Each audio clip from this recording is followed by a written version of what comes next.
দুর্গা দেবী তো বল্টুমা ঠাকুরজিকে বললো আমি সিদ্ধান্ত নিয়েছি আমার মেয়ে নীলি এখন থেকে এই বাড়িতে সারা জীবন আমার সাথেই থাকবে। এতে যদি আপনাদের কোনো সমস্যা হয় তাহলে ঠাকুরজি আপনারা আমার এই বাড়ি থেকে চলে যেতে পারেন। দুর্গা দেবীর এই কথা শুনে বল্টুমা ঠাকুরজি এবং টোকেনের মতো একদম হতবাক হয়ে যায়। শুধু তাই না, ওনা তো তার মায়ের বাড়িতে যেয়ে তার মাকে বললো, মা আমি সারা জীবনের জন্য আমার শ্বশুর বাড়ি থেকে চলে এসেছি, আজ থেকে আমি এখানে থাকবো। ওনার এই কথা শুনে ওনার মা তো একদম হতবাক হয়ে যায়। ঠিক এমনটাই দেখতে পারবেন বড়লোক বাড়ির ছোট লোক বউ এই নাটকের এই 129 নম্বর পর্বে। এই পর্বটি সবার আগে পেতে আমার ইউটিউব চ্যানেলটা সাবস্ক্রাইব করে দেখতে থাকুন। ছবি আজ বড়লোক ভাই ছোট লোক বউ এই নাটকের 129 নম্বর পর্বে আপনারা দেখতে পারবেন। ওনা উদ্দিনমা দুর্গা দেবী বলল, মা আমরা দিদিকে যখন এই বাড়িতে নিয়ে এসেছি তারপরে আমরা বুঝতে পেরেছি আপনি নীলি দিদিকে কতটা ভালোবাসেন। এরপরে ওনা ব্যাগপত্র গুছিয়ে নিয়ে চলে আসে তার মায়ের বাড়িতে যাওয়ার জন্য। সেই সাথে ওনা দুর্গা দেবীকে প্রণাম করে এবং সে তো ওনা বলা, মা আমি চলে যাচ্ছি। তখনই রাইবারের বড় বৌমা বলে, কালি তো তুমি চলে আসবে তাই না ওনা? তখনই ওনা বলে, দেখি বড় দিদি। ঠিক সে মধ্যে দুর্গা দেবী ওনাকে বলে, দেখি মানে ঠিক সে মধ্যে পল্টুর মা ঠাকুরজি ওর জন্য মা দুর্গা দেবীকে বলে, বড় ভাবি এই মেয়ে ওনাকে কিছুদিন তার মায়ের বাড়িতে যেতে দিন না, যে ওর মায়ের বাড়িতে থেকে আসুক। তাছাড়া আমাদের অর্জুন তো এই মেয়ের সাথে থাকতেছে না, এই মেয়ে যে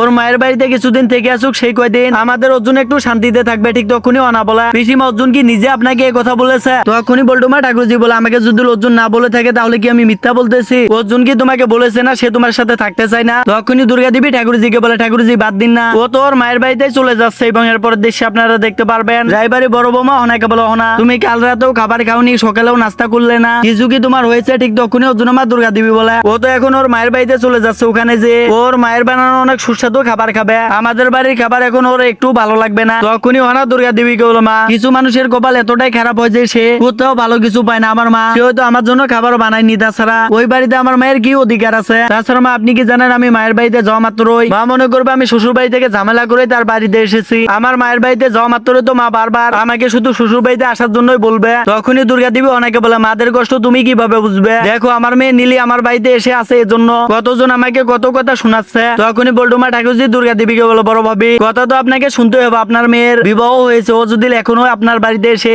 আপনার মাথার উপরে বসে খায় তাহলে তো আপনাকে কথা শুনতে হবে। ঠিক তখনই অর্জুন মা দুর্গা দেবী একদম রেগেছে বল্টুমা ঠাকুরজিকে বলে, আমি সিদ্ধান্ত নিয়েছি আমার মেয়ে নীলি সারা জীবন এখন থেকে আমার সাথে এই বাড়িতেই থাকবে। এতে তোমাদের যদি কোনো সমস্যা হয় তাহলে তোমরা এই বাড়ি থেকে বেরিয়ে যেতে পারো। দুর্গা দেবীর এই কথা শুনে বল্টুমা ঠাকুরজি এবং টোকেনের মা দুজনে তো একদম হতবাক হয়ে যায়। ছবি এসেছিল বড় লোক বাড়ির ছোট লোক বউ এই নাটকের 129 নম্বর পর্বে সুন্দর একটি সলিউশন। তো আপনাদের কাছে এই ভিডিওটি কেমন লাগলো অবশ্যই কমেন্ট করে জানাবেন এবং সেই সাথে পরবর্তী ভিডিও সলিউশনটি সবার আগে দেখার জন্য অবশ্যই আমার ইউটিউব চ্যানেলটা সাবস্ক্রাইব করে আমার সাথে থাকবেন। সকলে ভালো থাকবেন, সুস্থ থাকবেন।